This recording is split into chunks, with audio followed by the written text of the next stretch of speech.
बच्चों आज हम लोग स्वरों के वर्गीकरण में सेकंड टॉपिक इसका पढ़ेंगे, मात्रा या उच्चारण के आधार पे। पहला है ह्रस्व स्वर, जिसके उच्चारण में कम समय लगे, जैसे अ, ई, उ, उसे ह्रस्व स्वर कहते हैं। ह्रस्व स्वर किसे कहते हैं? जिसके उच्चारण में कम समय लगे, एक मात्रा, जैसे देखिए अ, ई, उ।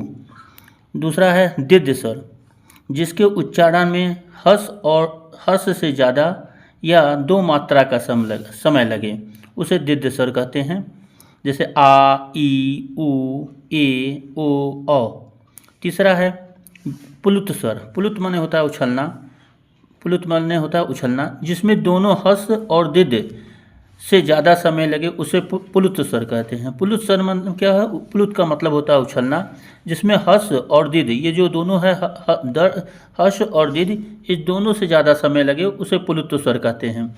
इसका प्रयोग अक्सर गीत में, नाटक में, रोने गाने में, जैसे सा रे, इस तरह का प्रयोग इसका प्लुत बहुत कम होता है, कभी कभी इसका प्रयोग होता है।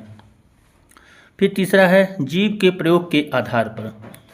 पहला है अग्रस्वर। अग्रस्वर किसे कहते हैं? जिन स्वरों के उच्चारण में जीभ के आगे का भाग प्रयोग होता है, करते हैं, उसे अग्रस्वर कहते हैं, जैसे ई, ए।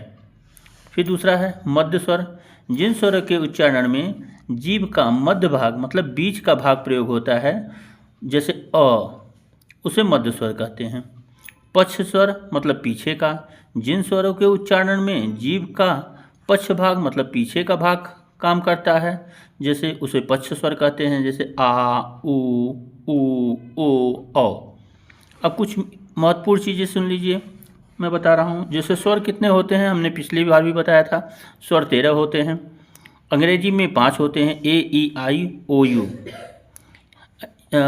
इंग्लिश में स्वर को वावेल कहते हैं, ये 5 होते हैं, ए, ई, आई और यू। और हिंदी में स्वर 13 होते हैं, जिसमें अ, आ, ई, उ, ए, ऐ, ओ, अ, अंग। व्यंजन की बात करते हैं, व्यंजन को कॉन्सोनेंट कहते हैं, कॉन्सोनेंट्स कहते हैं, जैसे ख, ख, ग, ग, अंगा, च, ये ह तक, ये 35 होते हैं। संयुक्त व्यंजन कभी कभी पूछता है, इसमें 4 होते हैं, छ, त्र, ज्ञ, स। और इस तीनों को जब जोड़ेंगे तो वर्णों की संख्या 52 हो जाएगी। 13 स्वर हो गया, 35 व्यंजन और 4 ये जो संयुक्त व्यंजन, इस तीनों चीज़ों को लेके 52 वर्ड हिंदी में हो गए। और इंग्लिश में ए टू जेड अल्फ़ाबेट होंगे, इसमें 26 अक्षर होते हैं। अगर हमारा वीडियो आपको अच्छा लगा तो लाइक कीजिए, सब्सक्राइब कीजिए। Thank you.